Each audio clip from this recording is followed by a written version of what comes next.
Donc la Citroën C3 est à 89 € par mois. Mais il y a la clim à ce prix-là? Oui, monsieur. Et le style unique C3? Oui. Les projecteurs FE en LED? Oui. La personnalisation You? Eh oui. Je la veux. Je sais. Citroën C3 à partir de 89 € par mois, 4 ans de garantie et assistance offerte. Citroën. LLD 48 mois à 40 000 km, premier loyer de 3 500 €, offre à particulier jusqu'au 29 février sous réserve d'acceptation crédit par, détail sur citroën.fr. Pour les trajets courts, privilégiez la marche ou le vélo. Europe 1.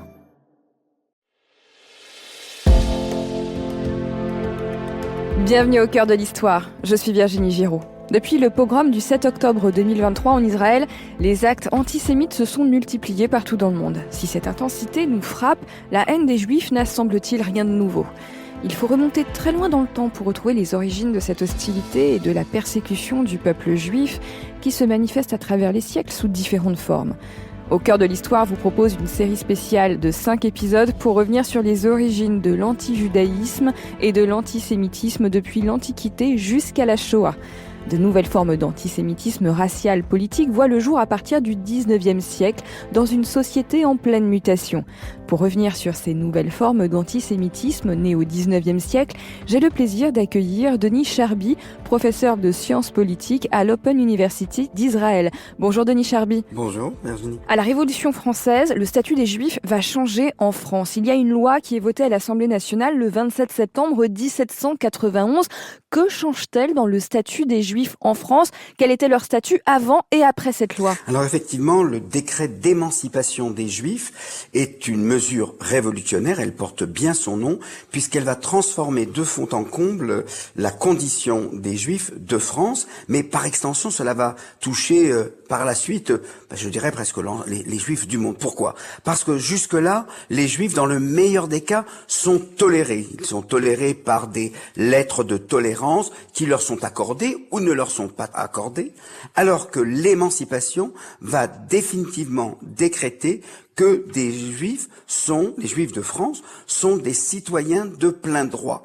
Cela veut dire que, premièrement, toutes les discriminations dont ils ont été l'objet sont abolies ou vont être abolies.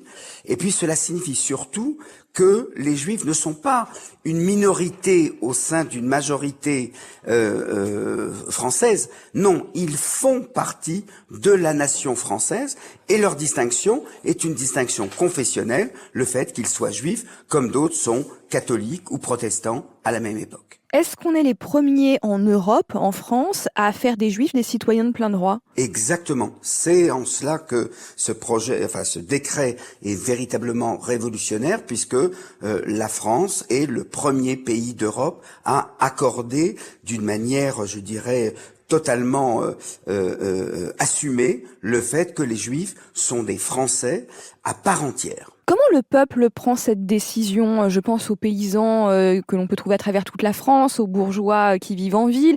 Pour eux, c'est normal? Alors, d'abord, il faut savoir que à cette époque-là, en 1791, les Juifs sont répartis dans 3 régions principales. La première, ce sont les Juifs de Bordeaux et d'Aquitaine.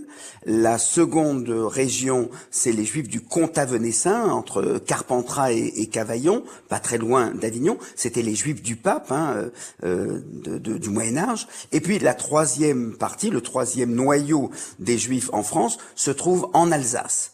Alors, c'est vrai que la résistance principale vient de la société paysanne d'Alsace, où on a beaucoup plus de mal à les accueillir, là où dans le Comtat venessin et en Aquitaine, ils ont déjà bénéficié d'une tolérance depuis déjà pas mal de décennies, et donc les choses se font beaucoup mieux, s'opèrent beaucoup mieux dans ces 2 premières régions par rapport à l'Alsace-Lorraine. L'importance de la Révolution, c'est que désormais, bien sûr, les Juifs ne sont pas cantonnés à vivre uniquement dans ces 3 régions-là. Désormais, ils peuvent s'établir là où ils veulent. Alors, bien entendu, l'arrivée des Juifs, à Paris notamment, ou dans d'autres lieux, se fait avec, je dirais, des plages de bonheur relative, mais c'est beaucoup plus tard que les tensions vont se réveiller. Puis la Révolution française est une période où tout est instable, et en 93, il va y avoir cet épisode terrible qu'on appelle la Terreur, où tout se règle par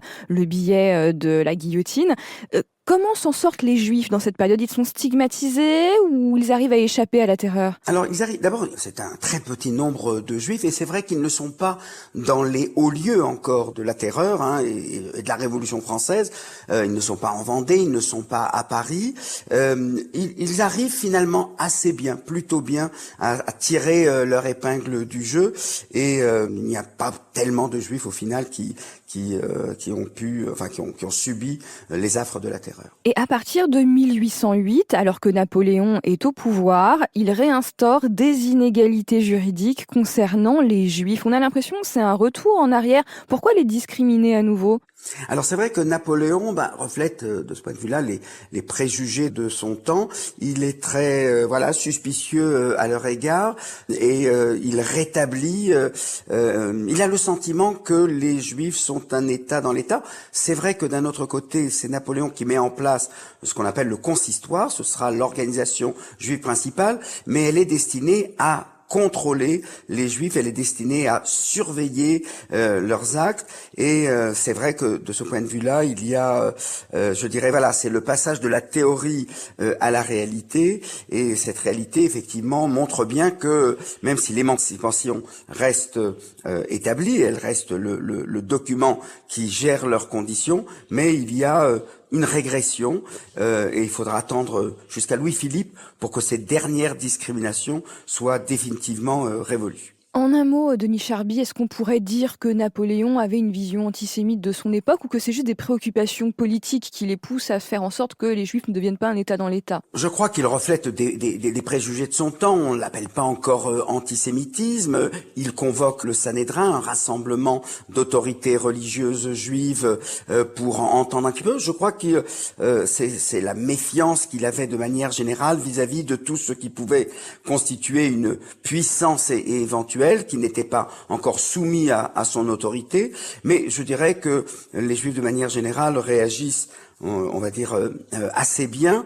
Ils sont encore dans le sillage de cette ouverture sociale qui leur a été faite, et ils comprennent qu'il faut s'armer du temps pour que tout cela disparaisse. Et puis quelques décennies passent, la révolution industrielle arrive, on est dans la seconde moitié du 19e siècle, et une classe ouvrière est en train de se former, qui arrive en ville, et à partir de là, on voit monter un nouveau rejet des Juifs. Pourquoi la révolution industrielle permettrait-elle de renforcer des préjugés antisémites? Alors, effectivement, là on touche à un noyau extrêmement important, c'est que la révolution industrielle va permettre aux Juifs, à certains d'entre eux bien entendu, pas à tous, mais de s'élever dans l'échelle sociale, de mettre à profit leur capacité d'initiative, de créativité, de dynamisme.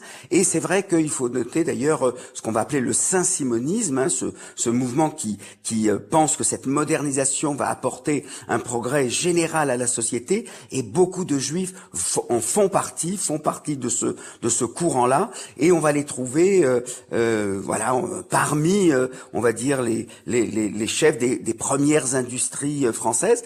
Et voilà, c'est là où cet antisémitisme va poindre, c'est-à-dire que ce n'est pas seulement une hostilité vis-à-vis des capitaines d'industrie en général, mais des Juifs en particulier. Est-ce qu'on peut dire que ce nouvel antisémitisme qui naît avec la révolution industrielle serait adossé au marxisme, où le patron juif serait l'ennemi du peuple ouvrier, du prolétariat? Alors c'est vrai que c'est de ce côté-là, on va dire, que va naître, alors sinon du marxisme, en tout cas même des socialistes utopistes. Avant Marx, les Fourier, les Proudhon témoignent malheureusement de préjugés antisémites fort ancrés. C'est le rapport à l'argent. Comme dans ce courant-là, le capital, l'argent sont très mal vus, eh bien on va associer, à travers la figure de Rothschild, on va associer le juif à l'argent. Alors attention, ça ne veut pas dire qu'il n'y a pas des juifs qui ne sont pas riches, mais il y a tout autant de juifs qui ne le sont pas, et néanmoins cette association va lier. Et voilà, je dirais que de la même manière qu'on n'aime pas, l'usurier, eh bien on ne va pas aimer le banquier juif à qui on doit quelque chose. Et encore une fois, c'est la dynastie Rothschild qui va incarner, qui va assumer ce rôle difficile d'être le vecteur de la haine des juifs. Donc c'est vrai que c'est à gauche, en tout cas, sinon dans le marxisme, c'est à gauche que va poindre ce rejet des Juifs associé à l'argent. Parce que c'est le moment où on voit arriver finalement une élite juive chez les industriels, comme vous l'avez dit, chez les banquiers, chez les journalistes qui ont une influence sur le pouvoir. J'ai pas l'impression qu'il y ait beaucoup de Juifs qui soient en politique à la fin du 19e. Oh, il y a quelques figures, il y en a pas énormément. Il y a beaucoup de Juifs qui sont des Juifs d'État, c'est-à-dire que alors là, on est déjà dans la Troisième République. Ce sont un grand nombre de Juifs qui vont être des préfets, vont être dans l'administration de l'État pour conduire des réformes, pas forcément à des postes ministériels. La grande personnalité juive dans la politique, là, je dirais presque la seule, l'unique qui compte, c'est Adolphe Crémieux, qui va être important parce qu'il va entre autres mettre en place ce qu'on va appeler le décret Crémieux et donner et accorder l'émancipation aux Juifs d'Algérie. Mais c'est vrai que il faut attendre beaucoup plus tard pour que un petit nombre de Juifs entrent en politique avec, on va dire, le succès et l'autorité qu'ils ont. Je pense à Léon Blum, on pourrait penser à Pierre Mendès France beaucoup plus tard. Effectivement, c'est déjà dans la première moitié, voire la deuxième moitié du XXe siècle. Mais restons encore un petit peu sur cette fin du XIXe siècle, où à côté de la révolution industrielle, on voit aussi des grandes avancées sur le plan scientifique, des avancées qui vont servir des nouvelles théories antisémites.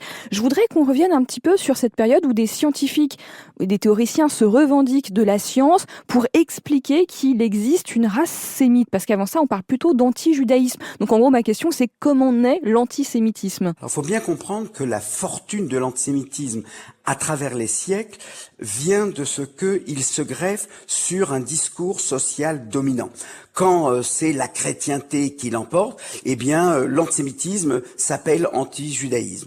Et au XIXe siècle, dans la seconde moitié du XIXe siècle, alors si on laisse de côté ce dont on a vu sur la gauche et le marxisme, c'est vrai que le discours social principal est celui de la science, même le marxisme, c'est l'idée que la société peut être comprise et pensée scientifiquement. Eh bien, le discours de la science va produire le discours de la race. Voilà, on va établir de la même manière qu'il y a des familles parmi les animaux ou parmi les plantes, eh bien il y a aussi des familles différentes parmi les hommes, si ce n'est que à partir du moment où on va estimer que non seulement il y a une diversité raciale, ça peut être encore neutre, mais quand on va considérer qu'on peut les hiérarchiser, c'est-à-dire mettre un ordre, estimer qu'il y a des races supérieures, et donc s'il y a des races supérieures, qu'il y a des races inférieures, alors l'antisémitisme va se greffer là-dessus, la haine des Juifs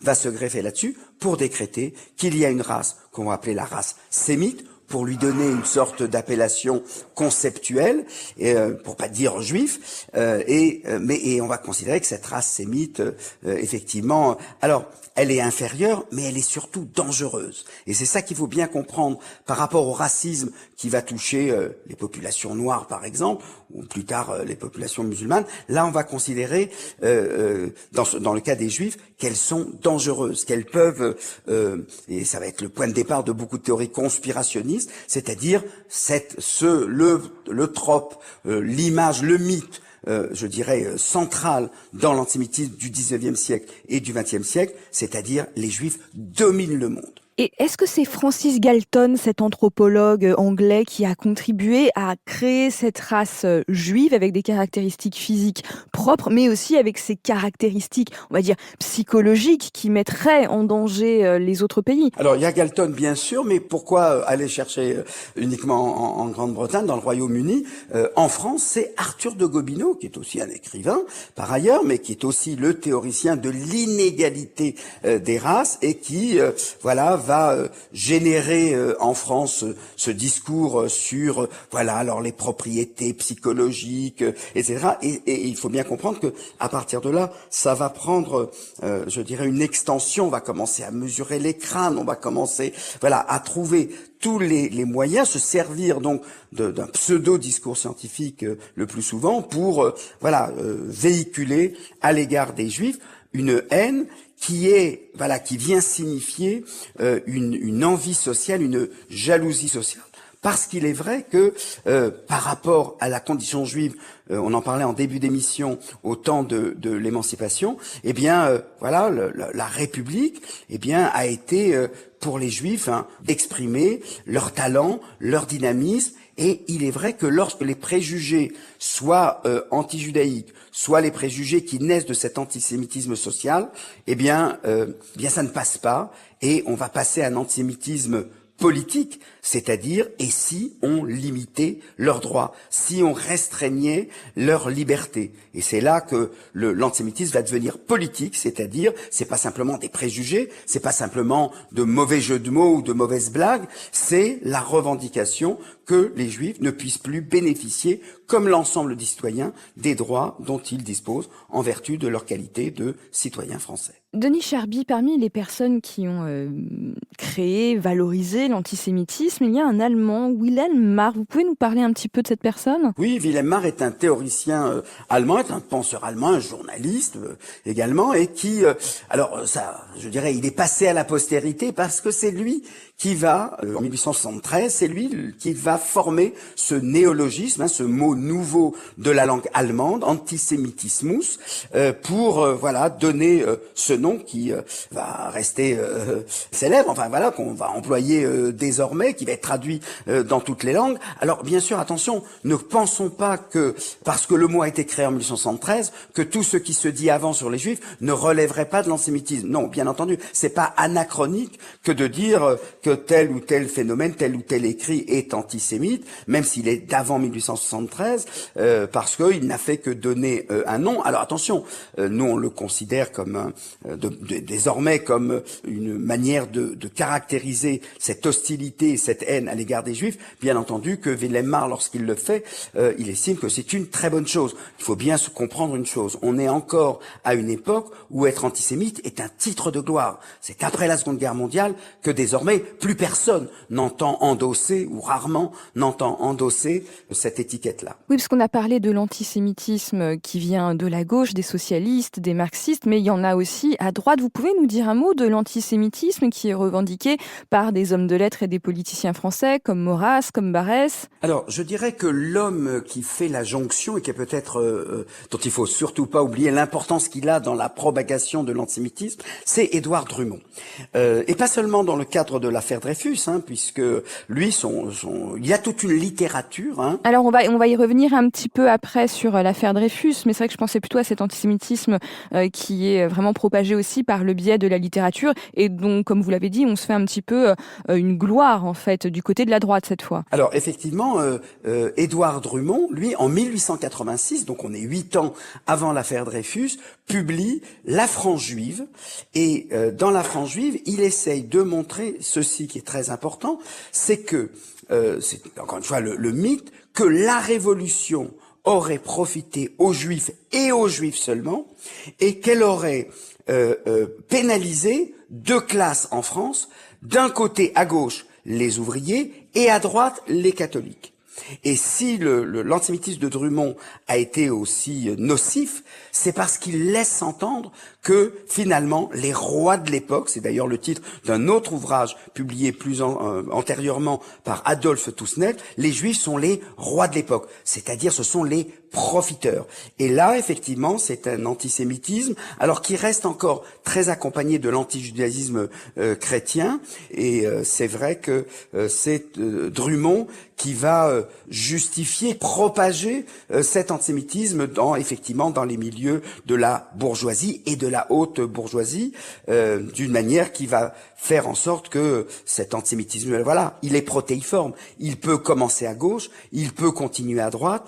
Tout le monde peut, l'annexer pour ses propres intérêts. D'ailleurs, vous avez évoqué le fait que l'antisémitisme religieux, lui, continue à exister à côté de cet antisémitisme politique qui se déploie. Parlez-nous un petit peu de l'étrange affaire Mortara qui s'est produite à Rome au milieu du 19e siècle. De quoi s'agit-il ? Alors, il s'agit d'un juif, un petit enfant italien qui a été baptisé, et cela va susciter l'émoi de la communauté juive, non seulement en Italie, mais également en Europe, qui s'alarme de ce qu'il il est encore possible de baptiser un enfant contre la volonté de l'enfant, et ça va être effectivement la première fois que des Juifs vont s'organiser pour lutter contre une des formes de l'antisémitisme, où on voit bien d'ailleurs que la dimension chrétienne, la dimension religieuse est encore présente. Passons maintenant à l'affaire Dreyfus, si vous voulez bien. En 1894, à Paris,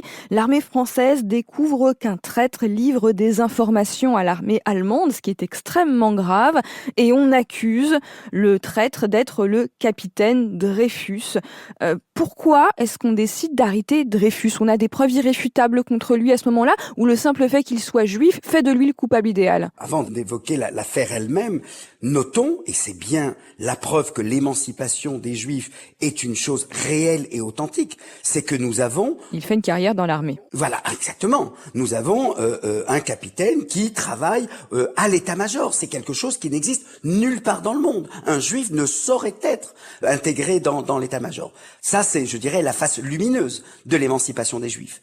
Mais la face d'ombre, la face sombre, c'est que il reste dans l'armée française énormément de préjugés antisémites, et voilà que il est bien clair que quelqu'un a espionné au service de l'Allemagne contre les intérêts de la France, eh bien l'un d'eux, c'est le colonel Henry, va reporter immédiatement cette accusation sur l'affaire Dreyfus, sur la seule fois qu'il est juif. Et c'est parce qu'il est juif qu'il ne peut être qu'un traître. Voilà.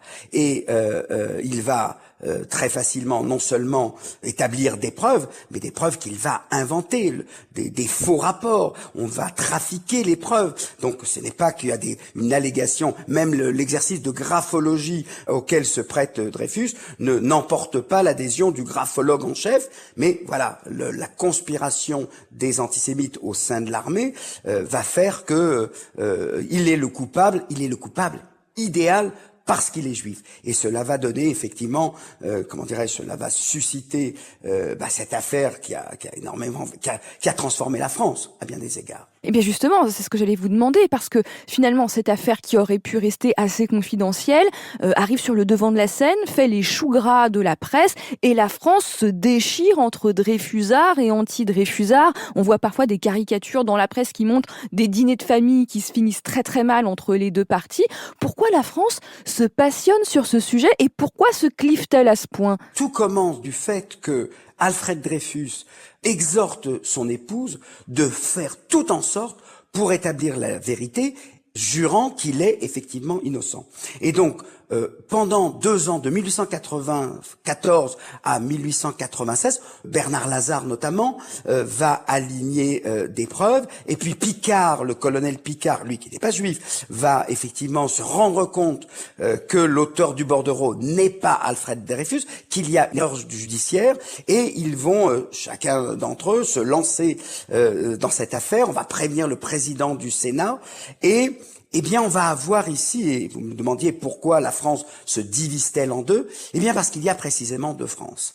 Il y a cette France qui est républicaine et qui estime que tout individu est ce qu'il est à cause de ce qu'il fait et non pas à cause de ce qu'il est, à cause de ses origines notamment.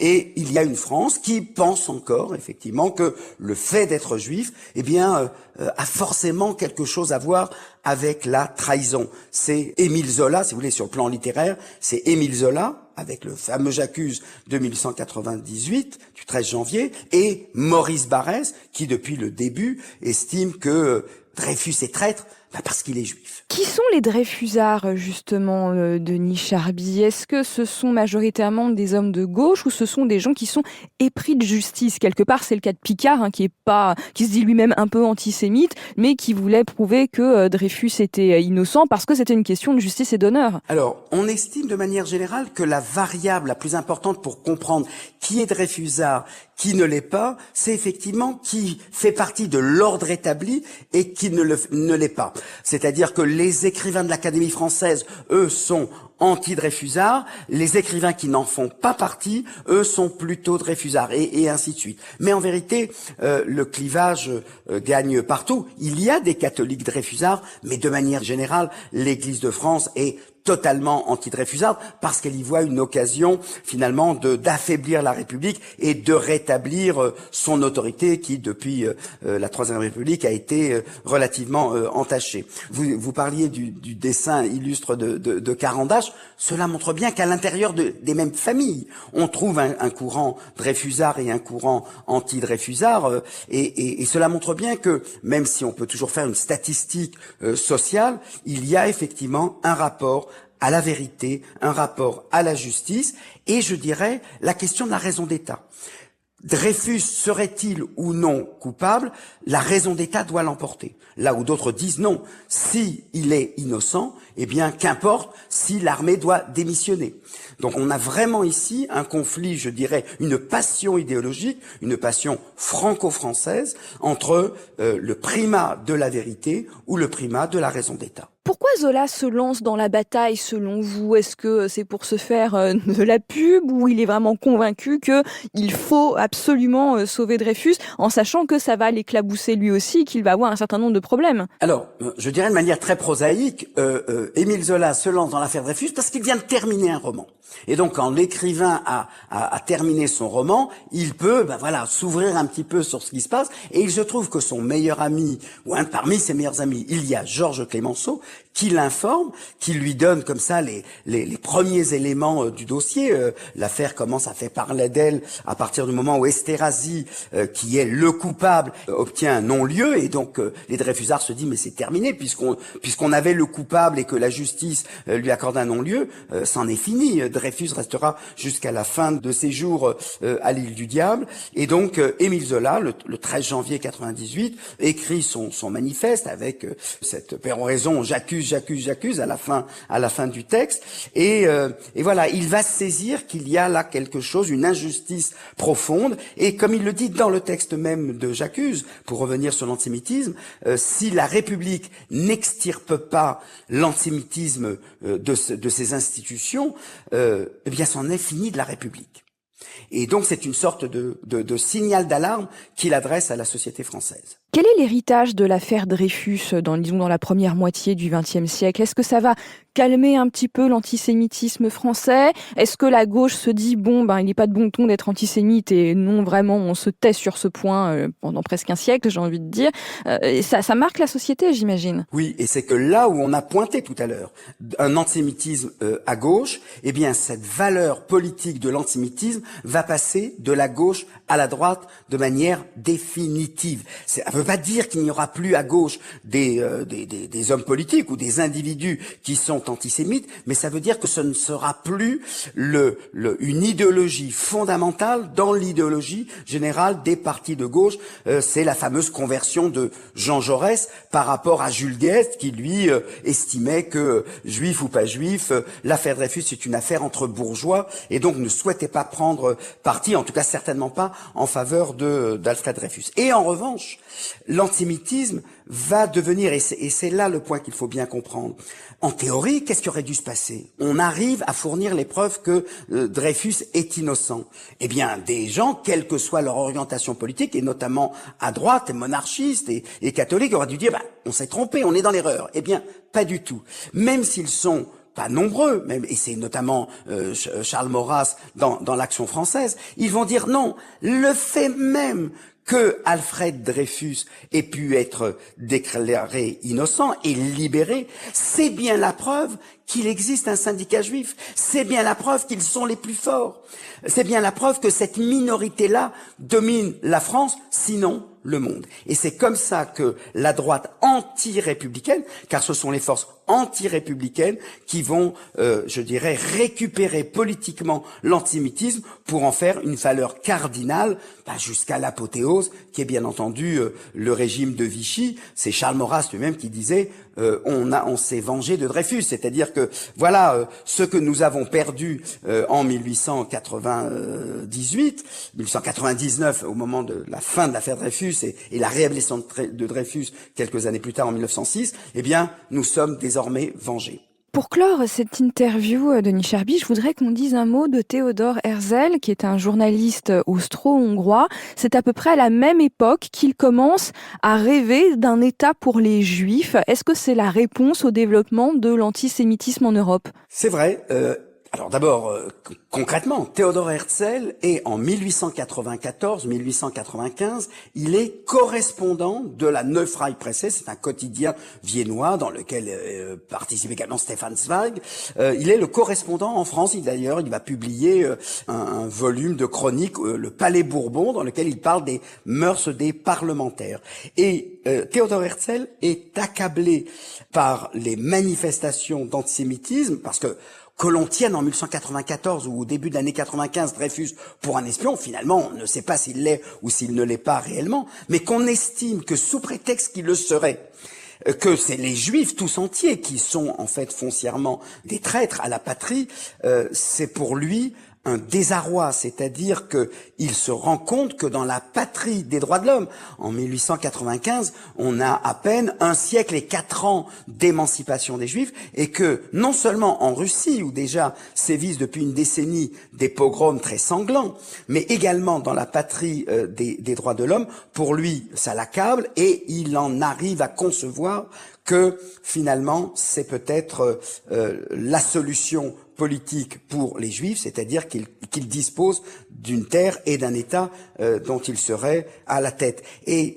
j'ajouterai d'ailleurs un autre événement qui va le convaincre, c'est que lorsque à Vienne, pour la première fois, on met en place des élections municipales, c'est le leader d'un parti anti-chrétien, social-chrétien, antisémite, qui est élu. Et il en déduit une conclusion assez pessimiste, c'est-à-dire que le suffrage universel, la démocratie, peut être exploité par des leaders antisémites pour faire valoir leurs idées. Ça l'inquiète et ça le conduit en 1895, le livre sera publié l'année d'après, en 1896, à écrire un livre, un manifeste, l'État des Juifs, dans lequel il estime que un danger menace les Juifs, que la question n'est pas si ce danger aura lieu, mais quand aura-t-il lieu.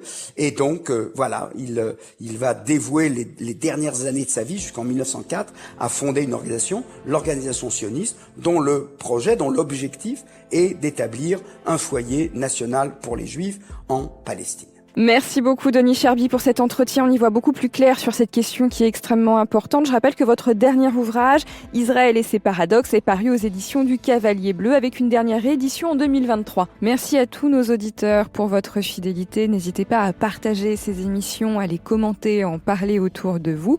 Et quant à moi, je remercie l'équipe d'Au cœur de l'histoire qui m'accompagne dans toutes les émissions, à la production Camille Bichler, à la réalisation Pierre Casalo, à la direction artistique Julien Tarot, à la composition des musiques originales Julien Tarot et Sébastien Guidis, et à la communication et la diffusion Nathan Laporte.